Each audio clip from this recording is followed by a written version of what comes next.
ஓம் ஸ்ரீ குருபியோ நமக. ஓம் ஸ்ரீ அபிராமி அன்னையே போற்றி. இப்போ நம்ம பார்க்க போகிறது அபிராமி அந்தாதியில் வர 41வது பாடல். இந்த பாடல் நல்லடியார் நட்பு பெற சொல்ல வேண்டிய பாடல். நமக்கு எல்லாமே நல்லவர்களாக அமையணும். நம்மளை சுற்றி இருக்கவங்க எல்லாருமே ஒரு நல்ல நட்பு, நல்ல உறவு, அபிராமி அன்னைய தொழும் அடியார்களாக எல்லாருமே நமக்கு அந்த மாதிரி அமையணும்னு வேண்டி சொல்ல வேண்டிய பாடல் இது. இப்போ இந்த பாடலை பார்க்கலாம்.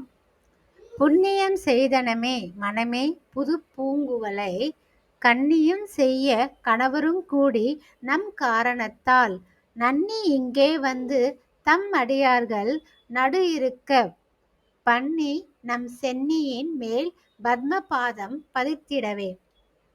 இந்த பாடலோட பொருள், அபிராமி தாயே புதிதாக மலர்ந்த குவளை கண்களையுடையவள்.